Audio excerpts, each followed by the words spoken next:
përfshirë specialistë të ri të fushave të ndryshme që kanë dhënë kontributet e tyre në program dhe normalisht në vazhdimsi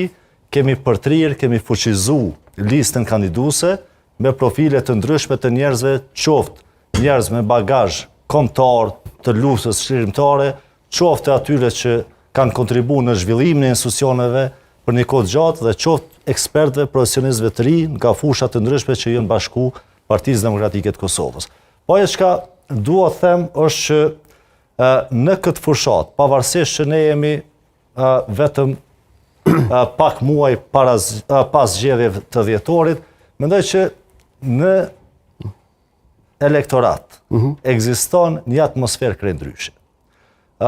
Zgjedhjet e dhjetorit janë karakterizuar nga një lloj viktimizimi i Zotit Kurti që nuk më lanë me bëj qeveri. Dhe një pjesë e qytetarëve ka marrë mbrojtje duke thonë që i pat 48 deputet, mirë po nuk e lanë me bëj qeverinë dhe kështu ka shërbyer si një lloj viktimizimi dhe një pjesë e qytetarëve kanë marrë madje në mbrojtje.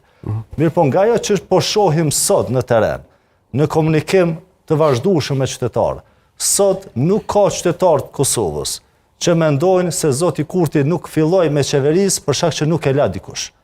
Dhe ajo që kemi thonë ne në zgjedhjet e dhjetorit, që ky njeri i ka marrë peng institucionet e Kosovës dhe nuk po fillon me qeverisë, ajo tani më po konfirmohet te qytetarët për shkak se nuk ka asnjë logjik të thjeshtë,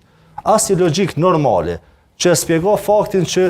një parti e cila i fiton 51% të votave me 57 deputet në një vend demokratik nuk arrin me bën një marrëveshje dhe të filloj qeverisjen. Ka mundësi që kësaj radhe çështja, sepse çështja e presidentit e çoi Kosovën